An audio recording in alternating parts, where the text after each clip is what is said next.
श्रीगुरुभ्यो नमः। हरिः ओम्।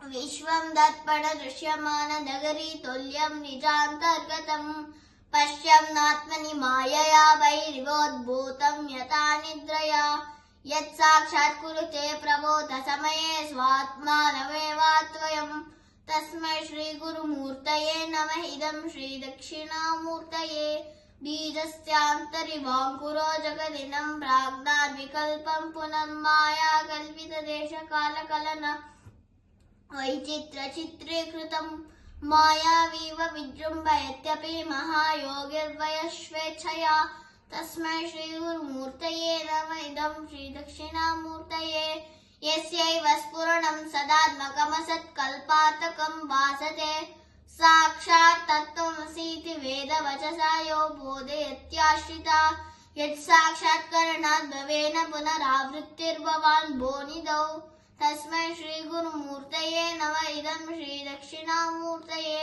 नानाचित्रघटोदरस्थितमहादीपप्रभाभास्वरम् ज्ञानं यस्य तु चक्षुरादिकरणद्वारा बहिर्स्पन्दते जानामीति त्वमेव भान्तमनुभाते तत्समस्तं जगत् तस्मै श्रीगुरुमूर्तये नमः। इदं श्रीदक्षिणामूर्तये देहं प्राणमपीन्द्रियाण्यपि चलां बुद्धिं च शून्यं विदुः श्रीबालान्तजडोपमास्व इति भ्रान्ता वृषंवादिनः मायाशक्तिविलासकल्पितमहाव्यामोहसंहारिणे तस्मै श्रीगुरुमूर्तये नमः। इदं श्रीदक्षिणामूर्तये राहुग्रस्तदिवाकरेन्दुसदृशो मायासमाच्छादनात् संहात्वकरुणोपसंहरणतो यो भूत्सुषुप्तः पुमान् प्रागस्वाप्समिति प्रबोधसमये प्रत्यभिज्ञायते तस्मै श्रीगुरुमूर्तये नमः। इदं श्रीदक्षिणामूर्तये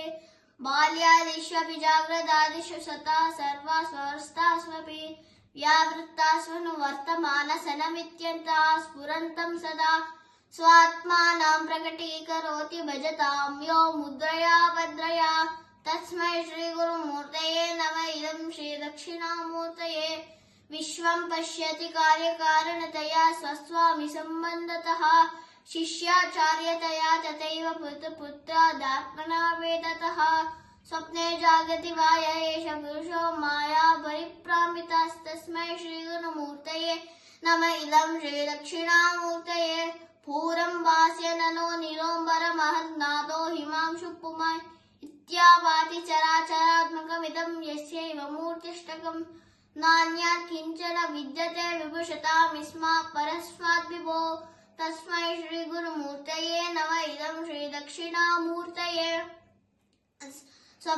सर्वात्ममिति स्फुटीकृतमिदं यस्मादमुष्मं स्तवे तेनासि श्रवणात् दत्तमननात् ध्यानात् संकीर्तनात् सर्वात्मत्वमहाविभूतिसहितं स्यादीश्वरत्वं स्वतः सिद्ध्ये तत्पुरनष्टदा परिणतं चैश्वर्यमव्याहतम् इति श्रीशङ्करभगवत्पादाचार्यविरचितं श्रीदक्षिणामूर्त्यष्टकं सम्पूर्णम्।